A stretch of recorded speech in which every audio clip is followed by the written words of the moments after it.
Welcome to Beta Feminist Podcast, your favorite podcast for all things feminism by African women for African women. My name is Ijoma and we have our perfect co-hosts. We have the delectable Miss Chinenye Mweke. Round of applause and drum roll. Okay, so Chinenye. Yep. What do you have for us today? What are we talking about today? Yes, today, the one that is bothering me, I want us to talk about privileged feminism, aka girl boss feminism, aka it has so many names. Elitist feminism, aka rich people, or rather rich women's feminism. That's what we're going to talk about today. So, first of all, I think it's pretty much self-explanatory. Yeah. Feminism that centers or focuses on privileged women, or practice more practice more by privileged women. And this type of feminism is exclusionary in nature, which goes against the tenets of feminism. Feminism is inclusionary of all women, of all social and economic classes. So this means both poor women, rich women, middle class women. I mean, everybody is welcomed, and the basis of feminism is simply equality. So we are not doing the equality based on how much is in your bank account, or how much assets you have, or how much education you have. Feminism is also for women that are not educated, who didn't go to school, who did not have the privilege, opportunity to study far and wide. It doesn't make them lesser beings. So, and I think this privileged feminism comes up actually within, because most of our topics is within the context of being Nigerian women in African countries. Nigerian women who live in Nigeria, who grew up here, so we know what our culture, our society is like specifically to us. So I think it comes on because Nigeria is such a poor country. We are so poor, multi-dimensional poverty. So I think sometimes people think having money means shields you from the patriarchy and misogyny. And while sometimes, yes, money can be a shield, but money does not prevent you from being affected by the patriarchy or misogyny. So I think sometimes some women feel, because of the cushion that wealth, or rather access to wealth, gives them, they look down on certain aspects of feminism, like is beneath them.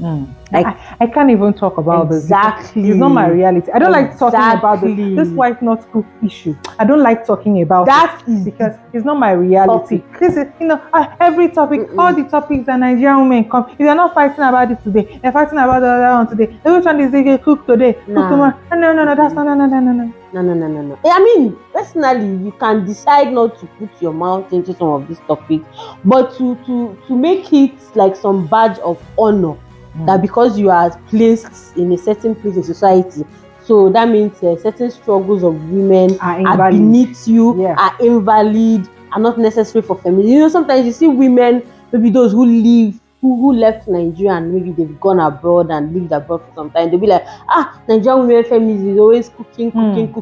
Here, what you talk about is a gender pay gap. And it's like, who are you people talking to? Is it not Nigerians? Why will we be talking about gender pay gap in Nigeria? We don't even have jobs to even talk about gender pay gap. We talk about cooking a lot because that's what that bothers everybody. We know how many times women have been killed. Literally killed. Femicide has occurred because a woman was not cooking well, or was not cooking when she was supposed to be cooking. Not that she refused though, but maybe you're washing clothes and instead of cooking. We know how many times this has happened. So, like she was saying, to piggyback off what she said, there is this derision, condescension that a certain group of women, have when you talk of some inequalities women face. They're like, I don't even like talking about this. I don't even like talking about it, and it makes the feminist struggle seem as if it's an elitist movement. And it's not. It is not. Feminism is supposed to be for everybody. I keep on saying it is for the pilot, the CEO, the pepper seller, the unemployed woman. Yes. the woman that is still a student, the woman that is, still looking for a job, copper, everybody. But when some of these women who have seemingly made it, when they talk about feminism or when they approach certain parts of feminism, they when you talk of something like maybe wife not cook and all of that, they approach it with a certain derision because maybe they can't fathom why it is an issue. It's a problem because they don't cook, they don't clean, they've been privileged enough to have people they can outsource that to. So when you bring up these topics, they look at it as if my feminism and your own, they look at it like, oh, this is ghetto feminist. These are things that do not but these are issues that not every woman, but the average woman has. These are the issues that they face. This, when we talk of my marriage will be well in Jesus' name. This is not my issue. This is not my wahala. I don't even like putting mouth and stuff like this. Yes, you can decide to sit out this topic, but that doesn't invalidate them. That doesn't mean that this is not the struggle of most Nigerian women. So I think this is what girl boss feminism or privileged feminism is, because they look down on issues that do not necessarily affect them. And I don't want to make it, it's not just about money. Yes, it's not just about rich women. There are actually average women, poor women who have this mindset. I remember there was a time I was talking about child marriage, and this lady, she's she's not rich, but because this is not her reality, she's like, I don't like talking about stuff like this. All the women around me, nobody is getting my hands. And I think it's not about you. It's not about that you are not getting married. You don't know a child bride, and there's no woman around you that is a child bride. Does not mean that it does not exist. Does not mean that this issue is not prevalent. It does not mean this issue is not an important one. There's this Igbo proverb that when a corpse is carried out in the marketplace to a passerby, it looks like a trunk of wood. So this is what, because you do not experience it, you have not experienced it, you don't know anybody, then it's like, allow women, allow young girls marry now. It's not really such a thing. I don't know anybody that. No, but that's not the issue. It's not about you. The privilege that you have, that you've not experienced this, does not invalidate those who have. When we talk about stuff like female genital mutilation, and because nobody did that to you, you not really practiced in your community, you come out and be like, that's not an issue. It's not a problem. It's not every time. That's not an issue. When we talk about stuff like omugo, because you're privileged enough to want to, do omugo for a child. That does not mean that women who are forced to do it, or women who would rather not do it, yet do it. That is not an issue. That is not manual labor. It's like there are a lot of issues that we face that to women living in Canada, women living in America, it's like, oh, what is this? But the fact that they cannot relate to it does not invalidate our struggles. When we talk of, we don't have electricity, there are a lot of countries that's not a problem. That's not a problem. But that doesn't mean that they should, be like, what a Nigeria, get out. The real problem is we need to put a satellite war in space or war. No, that's not, and that's what some women, some feminists do, where they invalidate real struggles, the struggles of the average woman or the struggles of most women, because they cannot relate to such struggles. So because I cannot relate to it because it's not really my headache, then no. Yeah, like I want to pick up especially this wife not cook, the whole cooking thing. I think that's the one topic that gets people into tapping into their, and quite frankly, a lot of feminists do this. People that ordinarily know what's up. But I think this cooking own in particular gets a lot of people into their elitist, and it's like, you don't need to be doing all of that. Who are you doing it for? There's no point. You can sit out the conversation. Sometimes I sit out on conversations because I'm just tired of talking of one thing over. Yes. So sometimes I sit out conversations and just don't, if I don't make a post or comment, I just move on, because sooner or later it's going to come back up, and then maybe that time you'll be in the mood. But to just like you say, condescension, like is beneath you, that's just crazy. Like when sometimes some people say, like, this whole cooking conversation, that is because of poverty. If it's not poverty, why would you be arguing with your husband who to cook or who not to cook? If you have money, you outsource it. Okay, people don't have money and that they cannot outsource it. What do you want us to do? And if we're being, if they come at it from a very dishonest point of view, because a lot of people, a lot of men that have money will tell you, I don't like to any. They still don't outsource. Yes, they'll be like, my wife will cook what I eat. So that is it. It's not even a solution. They can tell you, another person can wash, another person, but you see the food that we eat is my wife that will prepare it. It's not a solution. And then the outsourcing thing, I don't like it because it's another part of this thing. It's another part of this girl boss feminism because it's something that is not realistic and not sustainable. How many women in Nigeria can afford to outsource in the first place? Outsource cooking. Cooking that is the main reason men marry is giving birth to children and cooking. Every other, all this love, companionship is on your head. Now you they talk that one. Nigerian women marry for food and for children. So you're trying to tell me that a Nigerian man will be very eager to outsource when it's not like you. And when your hands are not broken, you go and hire a chef. It's not. He will fuck that chef. No. And then be coming they will call him and then I'll come and blame you. And even your own family will not be on your side. So when it's that thing you're saying, they don't address it from a logical or from a realistic point of view. Yeah.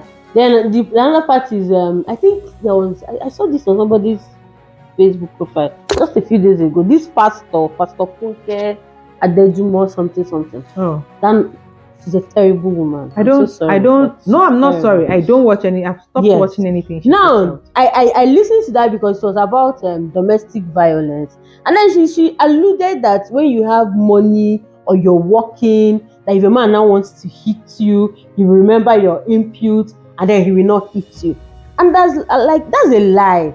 Like statistics say that women who work and earn money are even more prone to being abused by men. Have you met men? They feel emasculated by everything. And when a man is emasculated, he's at his most violent. They beat captain of industries.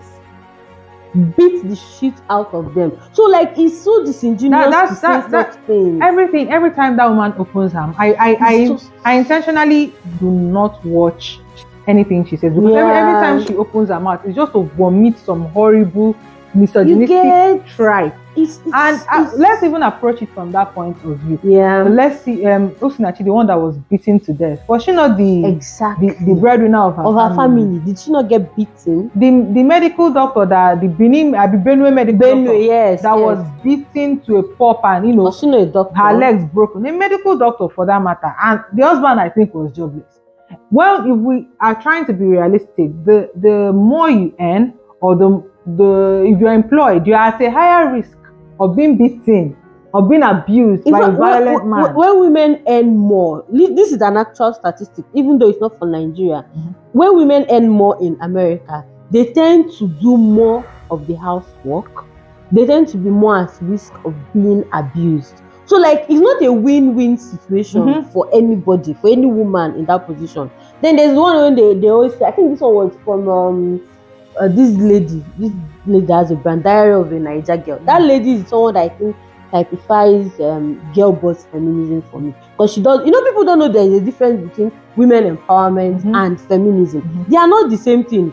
A misogynist can be involved in women empowerment. Definitely. A patriarchal man or woman, and that's what a lot of people do. They think when you buy pads for women or girls, you give them money to start a business, that makes you a feminist. That is not true. Someone can give you money for business and still believe that you are less than a man. Of course. So that's what many of these girl boss feminism, that's what most of them practice, women empowerment. So Diary of Nigeria, I think one time she said something about why do we always talk about submission? If you have something doing and you know the real submission, like when they say real submission is not when you don't have an option, it's when you have money but you choose to submit to a man. Why are you saying that? How does that mean? Why is the man not submitting to you? You need to see the look on your face. It's insane. Do you understand? That's when you choose to be submissive as a rich woman, why? I see it all the time. This train of thought that that's why they say even someone like Alakija or Konjoiwala is submitting to her husband. Is now you think Judeka with two hair. Do you remember that girl on Facebook that said women are rubbing shoulders with men because we have 2 dresses and 1 wig and 2 shoes? I don't know, man. So this is basically what to them, they feel it does not matter how much money you have, you should still defer to a man. But they still want you to have money. Yeah. But the money you have should never threaten a man. But do you know men? Everything threatens men. Of course. Every fucking thing. You see that meme with a balloon and this thing, male ego. A pin, everything threatens them. So basically what they're asking you to do is for you to have money without the power that money gives when you're relating to men. Nobody demands that of men. Obvious. So this is what girl boss feminism is about. They're telling you, yes, have money, be rich, because men don't want liabilities anymore. You should be a rich babe, so you not be they'll be looking down on things like don't collect money from your boyfriend, don't ask for transportation money, be a boss babe, have your own money, but still defer to a man. Then that makes no. What's not the point? That's like patriarchy 2.0. Like where because patriarchy 1.0 is even better because it's better. The man brings everything. At least you're getting all you something. have to do is to submit. But in patriarchy 2.0, I still have to bring my own and then submit again. So what am I now gaining from the whole? So that's like the whole thing is I think most of them are just confused. Most of them like having money, and I think sometimes women want to have money so that they will appear more valuable to men. To men, yeah. Not because they want to have money for themselves. Yeah. Because you see them giving money gives you power. There's no other person. It's only women that have to have money without the power attached to it. They even say when they tell girls go to school. Men now want graduate. Men want a woman. No man will marry you as you'll be a liability. So even the point of you getting an education and getting something to do is not necessarily for you, but so that you not be a liability to your husband. So at the end, and that's girl boss. And that's why they say, this feminism you people are doing. And my own feminism of girls should have equal access to education. They should be able to contest for election, and that's why they're always upset when feminism strays into marriage. I keep saying it that marriage, as it is in the patriarchy, is not just the union of a man and a woman. It's a theater for massaging a man's ego. Marriage is a small kingdom provided for men. So men, because many men in today's world, they are powerless. They're never going to be kings or conquerors or warriors. You're not going to achieve greatness in your 2-bed. No, but it's true. You go to work in your Lekki office, they pay you small money, you rent 2-bedroom flat. That marriage gives that man a sense of kingship. That's why I say kings of what? So that you come back and have someone to lord over. Exactly. So now when feminism strays into marriages, it threatens that they are tiny kingdom that they created for themselves. And people don't know that once you threaten and dismantle that, you dismantle patriarchy in the whole society. Because society is made up of little families. Family is a small. And that's why till tomorrow, feminists I said this, we will still keep talking about what is happening in marriages. Yes. And it's not do what works for you is not for this one. No. We are not. No. And you cannot stop us from talking. Yes, you say bitter feminists, block us, I block you. What now happen? Do you understand? So that's what their own girl, but that's why they say leaving your coat of feminism. Yeah, outside. So outside you get to be a boss bitch. But when you come home, you become a meek mouse, and people buy into this ideology. They say, oh yes, because you don't come home and threaten your man or rub shoulders with him, and it's like you're not threatening anybody. If you expressing yourself as a grown adult threatens the person you're marrying, then maybe it's time to sit down and reevaluate what you people are doing. Another aspect of privilege or elitist or classist feminism is, you see some feminists who could relate to the struggles of the common woman or the average woman, and then they make it. They make it in quotes, and suddenly they have this utter disdain for where they come from. If you were the type of woman that you grew up, you saw your mother being maltreated because of cooking, cleaning, you felt that the stakes were not equal and everything, and then you made posts about it, you were vocal about it, but all of a sudden you became rich, or you married a good man, because what we call good man who helps out, and then when they start talking about these issues, I have this utter revulsion for it. Like, fuck, is this all we're going to talk about? Just marry a good man. Just marry a good man. Marry a good man, and all this will not be an issue. Forgetting the fact that if you were privileged enough to marry a good man, it is not the same across board. If you're privileged enough to maybe have enough resources to outsource it, you're not a single girl, but you have money, you're living in your own house, you can outsource this thing, you can hire a chef if you want to. That is not the reality of most women. Some women even have the money, but are not allowed to outsource. So these conversations will keep happening. And how many of us Nigerians can actually afford to outsource every single thing? You know, if you talk about cleaning, outsource. Talk about cooking, outsource. Going to the market, outsource. Outsource. Outsource. So there's this revulsion they have, and they'll be like, "Oh, and it makes you wonder, were they being activists or talking about this particular issue because it affected them, and now that it doesn't affect them, they can no longer be bothered to, lend their voice. Exactly. I think that's true. And to be honest, if we are being very honest, a lot of women are feminists of convenience. I don't like to criticize feminists and feminism in public because it gives a gateway for misogynists to just jump on it and derail the conversation. But a lot of women are feminists for convenience. A lot of women will take advantage of feminist, solidarity organizations, step on the backs of women to get to where they want to, and then they discard it, they drop it. A lot of women too also benefit from feminism while shitting on feminism. There are some women who have good background. I think I once had a back and forth with someone about this.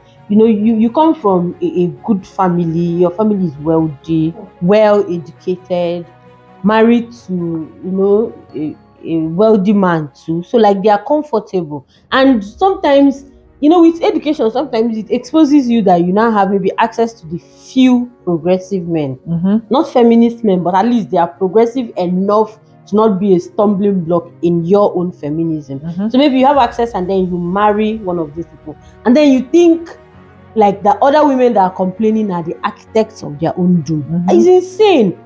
That man you married is probably one out of a million. Of course. Other women do not have the access to wealth that you had. They don't have access to the education that you had, to the social capital that you had. And sometimes men treat you good because they know that there is something behind you. It's not because he is a good man. But he knows that he's going to lose a lot, and he knows the kind of family you come from, what you're bringing into the family. So he restrains himself from being overtly misogynistic. I don't think women put these things into consideration when they talk about other women. So these things, these are privileges. And I'm not saying you should feel bad for your privilege. No, it's God's gift to you. You should enjoy it. But you should acknowledge them. It's not the same thing for someone like the average Nigerian woman, you just hustle, struggle. Some of us don't even go to school. Some people is only secondary school. So, like some girls are getting married immediately after secondary school. You can't compare that to someone who probably studied abroad, had her dating pool open to a variety of men, and maybe was smart enough to make a better choice than the average Nigerian woman. And then you begin to, when things like some of these topics we like to rehash on social media, can be like, where are people seeing these men that you are married? They are everywhere. Your husband is probably part of them, but it's just like you cannot act that way. One, maybe first probably because you're living abroad. There are laws banning him from such things. I think so some of these things they don't factor it in. When they make some of those condescending comments, where do you get this man for? Why can't you just do this? It doesn't work like that. I think I can remember, I think I made a post about this one time.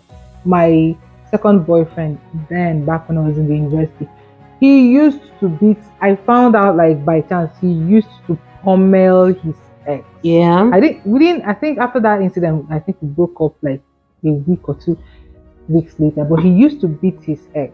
Beat her so badly that she was hospitalized, and he was actually bragging about it. You know how men try to let me say groom you, and they I have, if you, as long as you behave, you won't have a problem. And this was like when we started dating. We didn't date up for up to 2 months. When we started dating, as long as you behave, there won't be a problem. Me, I don't like people that used to insult, and that's how I beat my girlfriend. I was like, Hey, beat his girlfriend. Okay. So when he was done bragging about the whole incident, I told him, Chinedu, and that's his real name, by the way. So Chinedu say, I told him, my mother is the deputy controller of prisons. I will, and I brought out a knife. Yeah. I brought out, because he beat this girl so much she was hospitalized, and her parents had to come. He was a medical doctor. The girl was a medical student. They had to come. They were so enraged. I was like, and he was bragging about that's the awful part about it. Like, he was trying to sound sober, but actually bragging about it. So I was like, my mother is the deputy controller of prisons, meaning, see this knife, I will kill you. Like, I would, and I think I was like 20 then. 20. This happened 2011. So I was 20 then. I was like, I will kill you. I'm not saying it, but I will actually stab you and stab you and stab you and kill you. And I mentioned my mom's this thing, so you know that I will go to prison, but because Nigeria is a very corrupt place, they will bring me out.